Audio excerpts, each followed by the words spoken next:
घर का बंटवारा। अरे विनोद, तूने हलवाई को सारा सामान तो दे दिया है ना? अक्षय की शादी में कोई कमी नहीं रहनी चाहिए। आखिर सबसे छोटा भाई है तुम सबका। हाँ माँ, आप चिंता मत करो, मैं पूरा ध्यान रखूंगा। मंगल बेटा, तूने तो कहा था कि फूल का ऑर्डर दे दिया है, यहाँ तो फूल पहुँचे ही नहीं। अब क्या बहू की विदाई के बाद फूल आएंगे?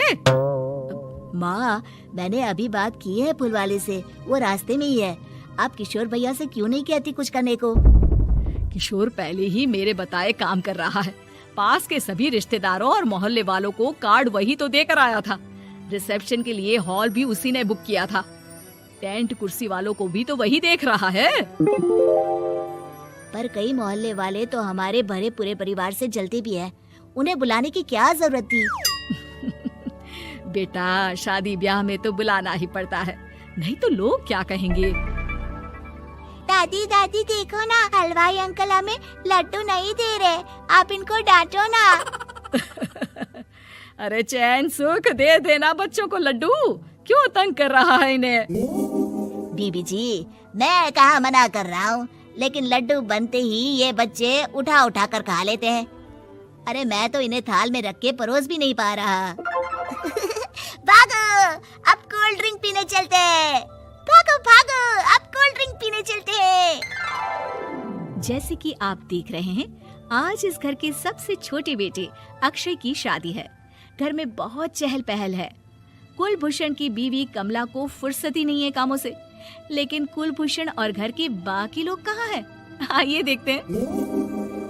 अजी, आप यहाँ आराम से बैठकर गाने सुन रहे हो और घर में अभी तक इतने काम बचे हैं करने को। अरे भाई, मेरे सबसे छोटे बेटे की शादी है, इसके बाद तो मैं अब चिंता मुक्त हो ही जाऊंगा।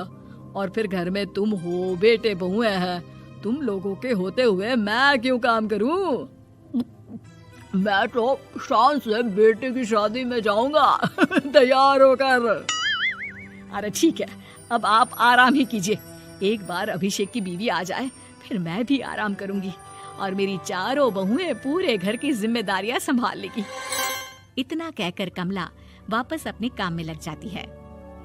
बेटा भी, तू अब तक तैयार नहीं हुआ?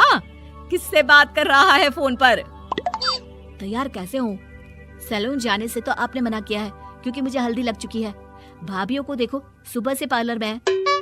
अक्षय की शादी हो जाती है और नंदिता बहू बनकर घर आ जाती है, लेकिन इस घर की खुशियों को मानो किसी की नजर लग गई थी। नंदिता के आने के बाद आए दिन घर की शांति भंग होती रहती।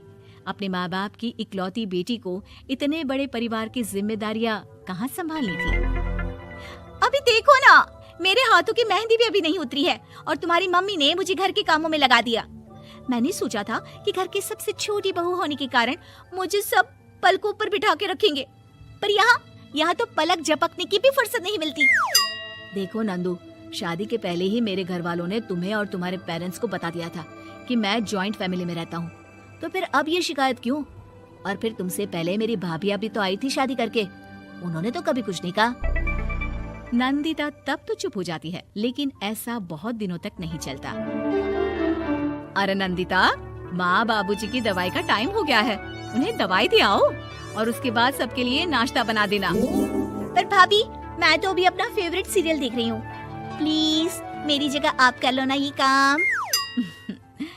ठीक है, मैं तेरी जगह माँ बाबूजी को दवाई दे आती हूँ और नाश्ता बना लेती हूँ। तू मेरी जगह पूरे घर की डस्टिंग करके 5 बच्चों को स्कूल के लिए तैयार करके भेज देना और दोपहर का खाना बनाने के बाद कपड़े धोकर सुखा देना। उसके बाद हम दोनों मिलकर बाजार जाकर सब्जी ले आएंगे, फिर डिनर की तैयारी कर लेंगे और उसके बाद बस बस भाभी, मैं माँ बाबूजी को दवाई देकर सबके लिए नाश्ता बना देती हूँ। हे भगवान, ये कहाँ लाकर फंसा दिया मुझे। मेरे घर में तो गिनती की 8 रोटियाँ और 2 सब्जी बनती थी और नाश्ता निपट जाता था। यहाँ तो रोटियों का ढेर और सब्जियाँ बड़े बड़े पतीलों में बनानी पड़ती है।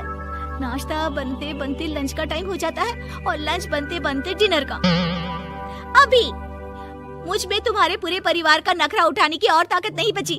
मैं ऐसे नहीं रह सकती। अरे तो क्या चाहती हो तुम? मुझे अलग रहना है बस। तो ठीक है, हम कल ही शिफ्ट हो जाएंगे किराए के घर में।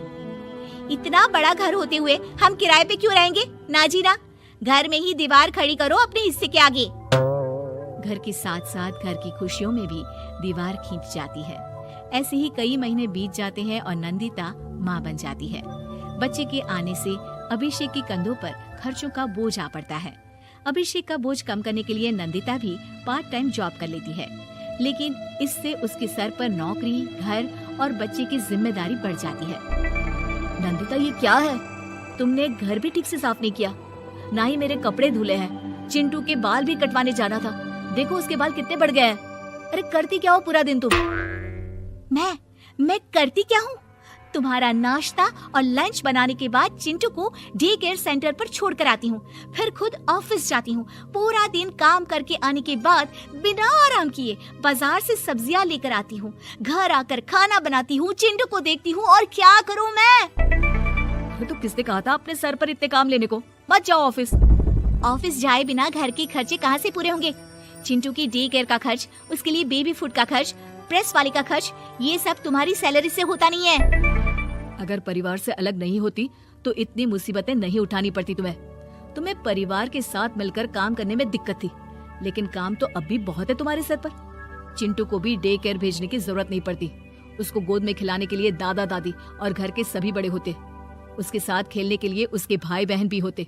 मेरे तीनों बड़े भाइयों के बच्चे भी बड़े हुए हैं, लेकिन बिना महंगा बेबी फूड खाए, क्योंकि मेरी माँ और भाभियाँ बहुत अच्छे से जानती है कि बच्चे को क्या खिलाना चाहिए। बिजली के बिल जैसे खर्चे भी सब मिलकर बांट लेते थे, लेकिन तुम्हें तो सबसे अलग रहने में ही मजा आता है, तो अब शिकायत क्यों करती हो? बस करो अभिषेक, बस करो। मैं मानती हूँ कि मैं गलत थी। मेरे एक गलत फैसले ने हमें बिल्कुल अकेला कर दिया है सबसे।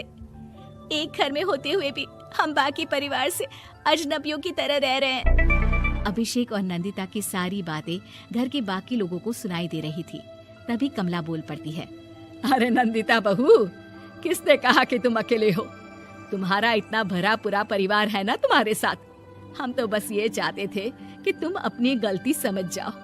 अगर हम तुम्हें समझाते तो शायद तुम ना समझती, लेकिन अपनी गलती का एहसास तुम्हें खुद हो गया है, तो अब तुम समझ चुकी हो परिवार में एक साथ रहने का मोल क्या होता है। मम्मी जी, मुझे माफ कर दीजिए, अब ऐसा दोबारा कभी नहीं होगा। अरे माफी बाद में, पहले मेरा पोता जरा मेरी गोद में तो दे, और तू जाकर सबके लिए चाय बना ला।